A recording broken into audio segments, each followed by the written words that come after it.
नमस्कार दोस्तों, हम फिर से लेकर आ चुके हैं आप लोगों के लिए शाम की सभी ताजा और बड़ी खबरें। फटाफट अंदाज में एक एक कर आपको बताएंगे आज देश और दुनिया से क्या बड़ी खबरें निकलकर सामने आ रही हैं। लेकिन उससे पहले दोस्तों एक नजर डालते हैं सुर्खियों पर। प्रधानमंत्री नरेंद्र मोदी के ऊपर गरजे कांग्रेस के नेता राहुल गांधी, बोले फिलहाल ईडी को पिट्टू बना रखा बीजेपी ने अपना, इसके बारे में आपको बताएंगे। वहीं पर दोस्तों कांग्रेस का मध्य प्रदेश में लहराया परचम। शहरी जगहों पर दोस्तों जो कहते थे कि बीजेपी के वोटर हैं शहरी, लेकिन कांग्रेस ने दोस्तों पूरा का पूरा किला हिलाकर रख दिया। चुनाव में कांग्रेस ने पाया ही पाया, खोया कुछ नहीं, इसके बारे में भी आपको बताएंगे। वहीं पर अगली बड़ी खबर में हम आपको बताएंगे दोस्तों, द्रौपदी मुर्मू के राष्ट्रपति बनने पर आपको बता दें यशवंत सिन्हा ने दी बधाई, लेकिन कहा कि लोकतंत्र को बीजेपी कर रही है बर्बाद, इसके बारे में भी आपको बताएंगे। वहीं पर अगली बड़ी खबर में हम आपको बताएंगे दोस्तों, जी दरअसल आपको बता दें असदुद्दीन ओवैसी का बीजेपी के ऊपर बड़ा हमला, बोले संसद में रोक लगा रही है बोलने पर बीजेपी आम जनता के मुद्दों को नहीं उठाने दे रही। वहीं पर अगली बड़ी खबर में हम आपको बताएंगे दोस्तों, प्रधानमंत्री नरेंद्र मोदी के खिलाफ संसद में भयंकर हंगामा, बोले फिलहाल तानाशाह की तानाशाही चल रही है, हर जगह जीएसटी बढ़ाई जा रही है, इसके बारे में भी बताएंगे। वहीं पर ममता बनर्जी का मोदी सरकार के ऊपर बड़ा हमला, बोले मौत पर कफन पर कितनी जीएसटी लगाओगे ये भी बता दो, इसके बारे में भी आपको बताएंगे। वहीं पर अगले बड़े खबर में हम आपको बताएंगे दोस्तों, क्या 2024 में विपक्ष मोदी सरकार पर पड़ने वाला है भारी, क्या कांग्रेस ने कर दी है शुरुआत मध्य प्रदेश से, इसके बारे में भी बताएंगे। वहीं पर अगले बड़े खबर में हम आपको बताएंगे दोस्तों, गोदी पत्रकार, जी अर्णव गोस्वामी के पत्रकार को अजय माखन ने दिखाया दोस्तों आईना, जमकर लताड़ा और बिना इंटरव्यू दिए भगाया, इसके बारे में बताएंगे कैसे इसकी बेइज्जती कर दी है। वहीं पर अगली बड़ी खबर में हम आपको बताएंगे दोस्तों, प्रधानमंत्री नरेंद्र मोदी ईडी का करते हैं दुरुपयोग, इमरान प्रतापगढ़ी और जो है यहाँ पर रणदीप सुरजेवाला ने बोला बड़ा हमला। तो सारी खबरें फटाफट अंदाज में देंगे, एक एक कर देंगे। फिलहाल फिर चलिए बढ़ते हैं सबसे पहली और सबसे बड़ी खबर की ओर। दरअसल दोस्तों आपको बता दें, प्रधानमंत्री नरेंद्र मोदी के ऊपर राहुल गांधी का बड़ा हमला, बोले ईडी को अपना पिट्टू बना रखा है बीजेपी ने। जी हाँ, ईडी का इस्तेमाल कर कर डराया और धमकाया जाता है। राहुल गांधी ने कहा कि आज देश के लोकतंत्र को खत्म करने पर तुली है बीजेपी देश में ईडी सीबीआई और एनआई का मजाक बनाने पर तुली है। राहुल गांधी ने कहा कि जितने भी विपक्ष के नेता उन सबके ऊपर ईडी सीबीआई और एनआई के छापे पड़ते हैं, लेकिन सरकार चुपचाप रहती है। जाहिर सी बात है दोस्तों, जो सरकार देश में जिस तरीके की भाषा का यूज कर रही है या फिर जिस तरीके से ईडी सीबीआई एनआई का यूज कर रही है, इससे साफ दिखाई देता है दोस्तों कि देश का लोकतंत्र पूरी तरीके से खत्म हो चुका है। भारतीय जनता पार्टी ने न सिर्फ दोस्तों देश को एक ऐसा दिन दिखा दिया है जहां पर बेरोजगारी चरम सीमा पर है, बल्कि दोस्तों देश में आज एक भुखमरी और महंगाई खास कर सबसे ज्यादा बढ़ गई है। इसके मुद्दों पर बात नहीं हो रही है। राहुल गांधी ने कहा कि जिन मुद्दों पर देश को बात करना चाहिए उन मुद्दों से जनता को भटकाया जा रहा है, लेकिन हम ऐसा होने नहीं देंगे। राहुल ने कहा कि संसद से सड़क तक सिर्फ कांग्रेस दिखाई देगी, हर जगह गरीबों की मुद्दे उठाएंगे, चाहे सरकार सुने या ना सुने। राहुल गांधी ने कहा कि प्रधानमंत्री ईडी का दुरुपयोग करते रहे, हम सवाल के जवाब देते रहेंगे, क्योंकि हमने देश का एक पैसा नहीं खाया है। अगर देश का पैसा खाया होता तो हम नजरें नहीं मिला पाते, लेकिन हमने देश का 1 रुपए भी नहीं खाया। राहुल गांधी ने कहा कि आज जरूरी है देश के बिगड़ती अर्थव्यवस्था को सुधारना, और यकीन मानिए दोस्तों देश की जो अर्थव्यवस्था है जो लगातार बिगड़ती चली जा रही है उसको कोई ढंग की सरकार ही संभाल सकती है। आपने देखा श्रीलंका में किस तरीके के हालात पैदा हो गए, अगर ऊपर वाला न करे दोस्तों यहाँ पर भारत में भी ऐसे हालात पैदा हो गए तो इसका जिम्मेदार कौन होगा? क्या मोदी सरकार तब भी यही कहेगी कि इसकी जिम्मेदार कांग्रेस है? क्योंकि दोस्तों सत्ता में आए हुए 10 साल होने वाले बीजेपी को, लेकिन विकास के नाम पर 0 बटा सन्नाटा। ऊपर से हमारे देश की वित्त मंत्री के वो सुनिए बहाने, आटे का दाम इसलिए बढ़ा क्योंकि आटा पैकेट में आता है, खुला खाओगे तो बीमार हो जाओगे। ये पहली बार हमने सुना है दोस्तों कि पैकेट के आटे की वजह से महंगा होगा। मतलब इतने दिन से जो आटा बिखरा था वो खा खा के लोग बीमार पड़ रहे थे। बहाने जो है ना दोस्तों उनके पास तरह तरह के बहाने। जब रुपया गिरा तब भी अभी निर्मला सीतारामन ने यही बहाना कुछ दिया कि रुपये इसलिए गिरा। मतलब इनके पास तर्क ऐसे ऐसे होते हैं जिनको सुनकर आप चकरा जाए। चलिए बढ़ते हैं एक और अगली बिग ब्रेकिंग की तरफ। बता दोस्तों अगली जो बड़ी खबर निकल कर आ रही है आपको बता दोस्तों, द्रौपदी मुर्मू के राष्ट्रपति बनते ही यशवंत सिन्हा ने दी बधाई, लेकिन बोले लोकतंत्र खतरे में। आपको बता दें यशवंत सिन्हा का कहना है कि फिलहाल वो द्रौपदी मुर्मू को बहुत बहुत बधाई देते हैं, लेकिन आपको बता दें यशवंत सिन्हा ने यह भी कहा कि अगर मैं राष्ट्रपति बनता तो मैं उन फैसलों को लेता जो शायद बीजेपी कभी नहीं लेना चाहेगी। जाहिर सी बात है दोस्तों, राष्ट्रपति बीजेपी का है, बीजेपी का चुना हुआ राष्ट्रपति ये कभी फैसले नहीं लेगा कि एनआरसी को पूरी तरीके से खत्म कर दिया जाए या 370 को दोस्तों हटा दिया जाए। इस तरीके की जो चीजें हैं दोस्तों वो द्रौपदी मुर्मू कोई फैसला नहीं लेंगी। जो लोग आज द्रौपदी मुर्मू के राष्ट्रपति बनने पर खुश हो रहे हैं दोस्तों, वो लोग आप समझिए कल सवाल उठाएंगे। क्यों उठाएंगे? क्योंकि दोस्तों जब बीजेपी अपना राष्ट्रपति चुनती है तो वो फैसले भी अपने हक में कराती है, और मैंने द्रौपदी मुर्मू को बहुत कम बोलते हुए सुना है।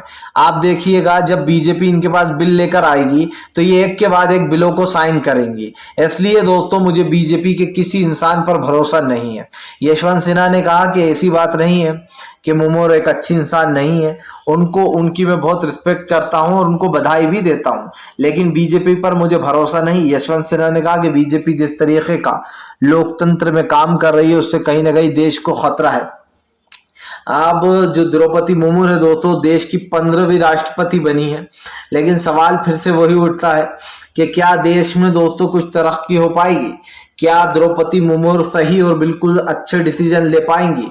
हालांकि मुझे तो ये बिल्कुल नहीं लगता, और आप देख लीजिएगा आने वाले दिनों में आप खुद कहोगे और विपक्ष भी कहेगा कि द्रौपदी मुर्मू का ये फैसला सही नहीं है। क्यों दोस्तों?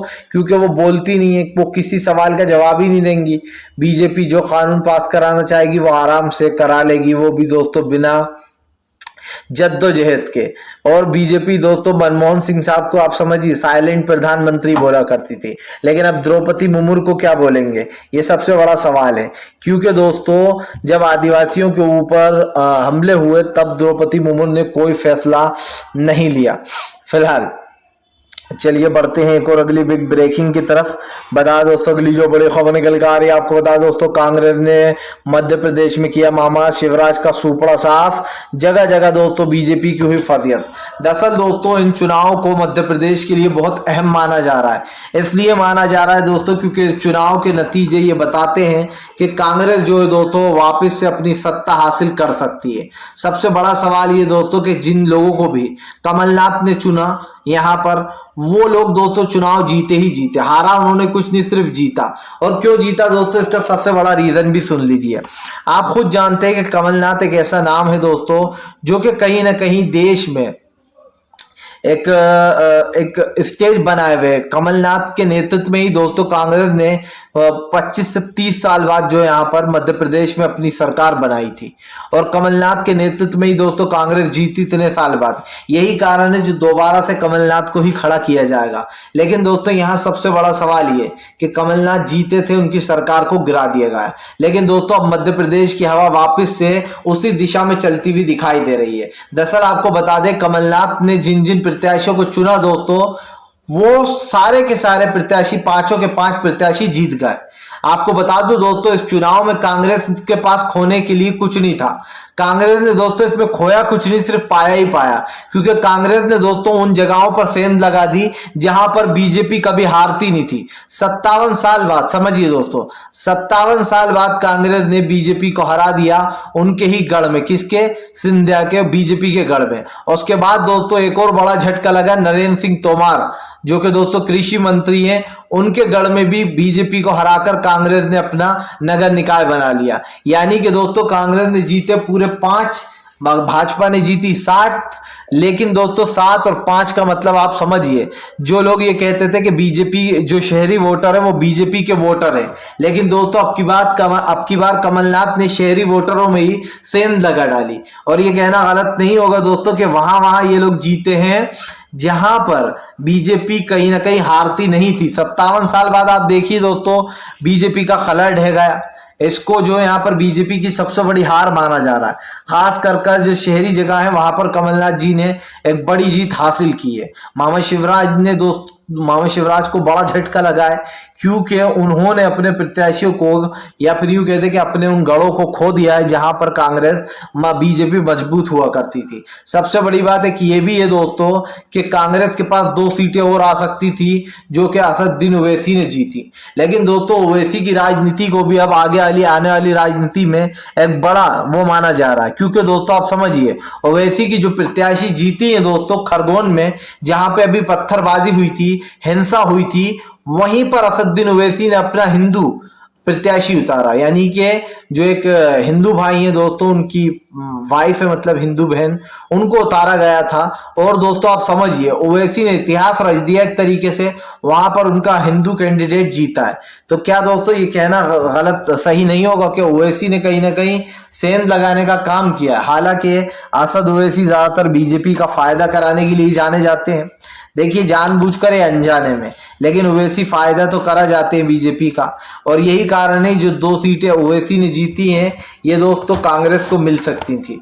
फिलहाल चलिए बढ़ते हैं एक और अगली बिग ब्रेकिंग की तरफ। बता दोस्तों ममता बनर्जी का मोदी सरकार पर बड़ा हमला, बोले महंगाई पर अगर रोक नहीं लगाई तो श्रीलंका से भी बदतर हालात होंगे भारत के। आपको बताता चलूं दोस्तों ममता बनर्जी ने मोदी सरकार को घेर लिया है। ममता बनर्जी ने मोदी सरकार पर हमला बोलते हुए कहा कि आज भारत की स्थिति लगातार बिगड़ती चली जा रही है, देश में लगातार बेरोजगारी चरम सीमा पर आ गई है। ममता बनर्जी ने कहा कि जो लोग जीएसटी लगा रहे हैं मैं उनसे पूछना चाहती हूँ कि कफन पर कितनी जीएसटी लगेगी। जी हाँ, लोगों की मौत पर कितनी जीएसटी लेगी मोदी सरकार। आपको बता दोस्तों देश में लगातार महंगाई बेरोजगारी चरम सीमा पर आ गई है, लोगों के पास कमाई का साधन नहीं है। आज देश में कमाई को लेकर काफी सवाल उठ रहे हैं, लेकिन सरकार जो है दोस्तों पूरी तरीके से अपने हाथ खड़े कर चुकी है। भारतीय जनता पार्टी जो देश में दोस्तों विकास का ढिंढोरा पीटती फिरती है, खास कर जो विकास को लेकर बात करती है दोस्तों, बीजेपी के ऊपर कई सवाल खड़े हो गए। मैंने आपसे पहले भी कहा था दोस्तों और फिर कहूंगा, अगर देश की स्थिति या परिस्थितियां बिगड़ती हैं तो उसके जिम्मेदार सिर्फ और सिर्फ भारतीय जनता पार्टी होगी।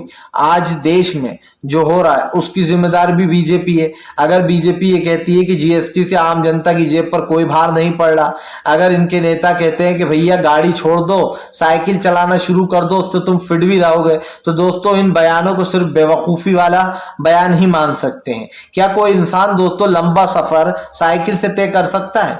उसको बस की जरूरत पड़ेगी ही। जो लोग रोज जॉब पर जाते हैं, जिन्हें जल्दी पहुंचना होता है, वो बसों में, टैक्सीज में या फिर अपनी बाइक पर भी जाते हैं, तो पेट्रोल डीजल तो लगता ही है दोस्तों। लेकिन सवाल यही उठता है कि बीजेपी के जो नेता हैं वो आड़े टेढ़े बयान देते हैं। अब जीएसटी बढ़ गई तो आप देखिए मोदी सरकार ये कहने में लग गई कि हमने पैकेटों में सुरक्षा बढ़ गई सामान की, इसलिए हमने दाम बढ़ाए। लेकिन यकीन मानिए दोस्तों बीजेपी को लगता है कि ये जो हिंदुत्व की राजनीति है ये हमेशा चलेगी और ये राजनीति कभी खत्म नहीं होगी। लेकिन मैं आपको लिख के देता हूं दोस्तों, आज एक दिन ये राजनीति का अंत जरूर हो जाएगा, क्योंकि लाल कृष्ण जो अडवाणी थे दोस्तों वो भी इसी तरीके की राजनीति किया करते थे। उनको भी जो यहाँ पर हिंदुत्व के बल पे वो भी चुनाव लड़ा करते थे। लेकिन दोस्तों एक दिन बीजेपी का कला ढह ही गया। अब दोस्तों आने वाले समय में बीजेपी का कला फिर से ढह जाएगा। जाहिर सी बात है अब जनता समझ चुकी है कि ये लोग दरअसल हमें बेवकूफ बनाने का काम कर रहे हैं। इधर हिंदू मुसलमान करते हैं, उधर महंगाई बढ़ा देते हैं, ताकि आम जनता सरकार से सवाल पूछ ही ना पाए, मेन मुद्दों पर बात हो ही ना पाए और फालतू के सवालों में दोस्तों उलझे रहे। लेकिन ये बात दोस्तों गलत नहीं की जा सकती कि भारतीय जनता पार्टी ने खास कर जो देश है उसको एक तरीके से धोखा देने का काम किया है। प्रधानमंत्री नरेंद्र मोदी एक बात अच्छे से समझ लें कि इस देश की परिस्थितियां लगातार बदलती चली जा रही हैं और दोस्तों जब देश में इस तरीके की चीजें होंगी तो देश में सवाल भी उठेंगे। प्रधानमंत्री को शायद किसी चीज का डर हो या ना हो दोस्तों, लेकिन हमें इस चीज का डर है कि देश में माहौल नहीं बिगड़ना चाहिए। अगर माहौल बिगड़ा दोस्तों तो आप समझिए देश का बहुत नुकसान होगा। चलिए बढ़ते हैं एक और अगली बिग ब्रेकिंग की तरफ। बता दो तो गोदी पत्रकार की अजय माकन ने उड़ाई धज्जियां। कांग्रेस नेता अजय माकन ने अर्णव गोस्वामी दंगाई पत्रकार को खदेड़ कर भेजा। दरअसल दोस्तों इन दिनों सोनिया गांधी को लेकर पूरी कांग्रेस सड़कों पर उतरी हुई है, लेकिन दोस्तों बीजेपी सिर्फ एक चीज में लगी है और वो ये कि जब हमसे पूछताछ होती थी हम तो सड़कों पर नहीं उतरते थे, जबकि दोस्तों बीजेपी से जब पूछताछ होती थी या फिर संसद में कोई बिल लाया जाता था तब भी बीजेपी हंगामे मचाया करती थी, टेबलों पर चढ़ जाया करती थी। अब दोस्तों मामला था अजय माकन का। अजय माकन सोनिया गांधी के जो प्रोटेस्ट चल रहा था उसमें शामिल हो रहे थे, जो ईडी का विरोध किया जा रहा है।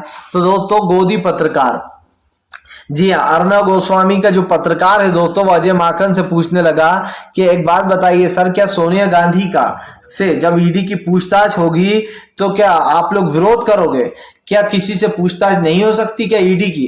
तभी दोस्तों अजय माकन ने पहले उनको दूर रहने को कहा, लेकिन जब दोस्तों गोदी पत्रकार अर्णव गोस्वामी का चमचा नहीं माना तो जानबूझकर अजय माकन के बीच में घुसने लगा, जिसके बाद अजय माकन ने इसके माइक पर एक हाथ दिया और इसको भी धक्का मार दिया। इसने पूछा, बताइए ना सर, मैंने कुछ गलत थोड़ी ना पूछा, सिर्फ यही तो पूछ रहा हूं मैं आपसे कि क्या ईडी पूछताछ नहीं कर सकती सोनिया गांधी से? तभी आपको बता दें अजय माकन ने इसको मुंहतोड़ जवाब देते हुए कहा कि पहले अपने बाप से जाकर पूछो तुम्हारा बाप कौन है, उन अपने महामहिम से पूछो और उसके बाद हमसे बात करना। यानी कि दोस्तों इनका बाप कौन है, बाप अच्छे समझ सकते हैं कि उनका अजय माकन का इशारा मोदी जी की तरफ था और उन्होंने साफ साफ कहा कि पहले अपने पप्पा से जाकर पूछो बेटा कि तुम्हारी जो सरकार है वो ऐसा क्यों कर रही है। क्योंकि दोस्तों जाहिर सी बात है, सोनिया गांधी, राहुल गांधी, यहां तक के दोस्तों जितने भी दिग्गज नेता हैं उन सब के ऊपर ईडी का शिकंजा है। मैं पूछना चाहता हूं दोस्तों, नवाब मलिक अब तक जेल के अंदर क्यों है? अनिल देशमुख अब तक जेल के अंदर क्यों है? क्यों? क्योंकि वो विपक्ष के नेता हैं और उनके ऊपर बीजेपी लगातार इस तरीके का काम कर रही है। इस बात को दोस्तों झुटलाया नहीं जा सकता कि भारतीय जनता पार्टी के नेता, उनके ऊपर कितने ही बड़े बड़े करप्शन के आरोप हो दोस्तों या कितनी बड़ी बड़ी चीजें हों, वो लोग अपने हाथ खड़े कर देते हैं। मैंने पहले भी कहा है दोस्तों, फिर कहूंगा, बीजेपी भले ही अभी देश में दोस्तों एक अराजकता और नफरत फैलाने में कामयाब हो, लेकिन एक समय वो आएगा दोस्तों जब हमारे खुद हिंदू भाई जो होंगे ना, वो बीजेपी के विरोध में जाएंगे और इनको वोट नहीं देंगे। और उस वक्त दोस्तों उन अंधभक्तों को बहुत बुरा लगेगा जो मोदी सरकार की हर बात को सही बताते हैं, जो कहते हैं अरे मोदी ने पैसे बढ़ा दिए तो अच्छा ही होगा, देश की सुरक्षा के लिए बढ़ाएंगे। मोदी जी ने अगर पेट्रोल 200 रुपए लीटर कर दिया, अच्छी बात है, कुछ देश सोच के ही करा होगा। आप समझिए, इधर इनका रिश्तेदार जब अस्पताल में दम तोड़ दिया, उससे पहले जो लोग मोदी सरकार की दोस्तों तरफदारी किया करते थे, अचानक जब उन्होंने अपनों को खोया तो उनके सुर बदल गए। उन्होंने कहा कि भैया मैं तो शुरू से मोदी जी को सपोर्ट करता था, लेकिन मेरे परिवार की जान नहीं बचा पाए मोदी जी। अब आप समझिए दोस्तों, और उसके बाद मोदी सरकार के खिलाफ हो गए। अंधभक्तों का भरम ऐसे ही टूटेगा दोस्तों। आज 10 का टूटा है, कल 20 का टूटेगा, परसों पूरा देश मोदी सरकार के खिलाफ हो जाएगा। और ये मैं इसलिए कह रहा हूं दोस्तों क्योंकि मुझे पता है कि जब आने वाला समय आएगा उसमें सबसे डिजास्टर प्रधानमंत्री के रूप में नरेंद्र मोदी ही दिखाई देंगे। क्योंकि इससे पहले कोई सा प्रधानमंत्री ऐसा नहीं था देश का जिसने देश में महंगाई को इस कदर बढ़ा दिया। चलिए बढ़ते हैं एक और अगली बिग ब्रेकिंग की तरफ। बता दोस्तों अगली जो बड़ी खबर निकल कर आ रही है, आपको बता दोस्तों, तीनों कृषि कानून को लेकर किसान बना रहा है रणनीति, सरकार को कब कैसे और कहां घेरा जाए। आपको बता दोस्तों, सरकार ने किसानों को धोखा देने के लिए एक कमेटी का गठन किया एमएसपी के लिए, लेकिन दोस्तों एक ऐसी कमेटी का गठन किया गया जिसमें कहीं ना कहीं भारतीय जनता पार्टी देश के लिए दोस्तों खतरा बन रही है। उन लोगों को डाल दिया इस कमेटी में लोग दोस्तों शुरुआत से कृषि कानूनों का समर्थन कर रहे थे। देखिए दोस्तों, ऐसे इंसान की कमेटी बनाना जो ये कह रहा है कि भैया ये कानून बहुत अच्छे हैं, ये कानून तो बहुत बढ़िया है, मोदी जी लोगों के लिए सोच कर लाए, ऐसे इंसान को दोस्तों रखना या फिर ऐसे लोगों को सपोर्ट करने का मतलब क्या है? क्योंकि जाहिर सी बात है, जब आप एक ऐसे इंसान को सपोर्ट कर रहा हो जिसका आपको लग रहा है कि भैया हम इनको सपोर्ट कर रहे हैं और ये बहुत अच्छे वो हैं, लेकिन दोस्तों समझ में ये नहीं आता कि जो लोग कृषि कानून का विरोध कर रहे थे उन्हीं को कमेटी में क्यों भरा गया। ऐसे पहले भी यही बोबड़े थे दोस्तों चीफ जस्टिस, उन्होंने भी यही करा था। उन्होंने बाकायदा बीजेपी के समर्थकों को एसआईटी की कमेटी में घुसड़ दिया था, जिसके बाद किसानों ने कहा था कि हम सुप्रीम कोर्ट का फैसला नहीं मानेंगे, क्योंकि सुप्रीम कोर्ट ने किसानों को धोखा देकर एक ऐसी कमेटी बनाई है जिसमें बीजेपी के पक्षकार हैं। और जो दोस्तों उसके बाद सुप्रीम कोर्ट की भी काफी आलोचना हुई थी, खास करके यश बोबड़े की, जिन्होंने ये पूरी कमेटी का गठन किया था। और कई सवाल उठे थे कि भैया जब इस तरीके की चीजें होना है तो कई बातें खड़ी होंगी सामने। फिलहाल अगर दोस्तों आपको हमारा वीडियो अच्छा लगे तो इसको लाइक करें, चैनल पे पहली बार आए तो सब्सक्राइब करें, पास में घंटी आएगी इसको भी दबाएं।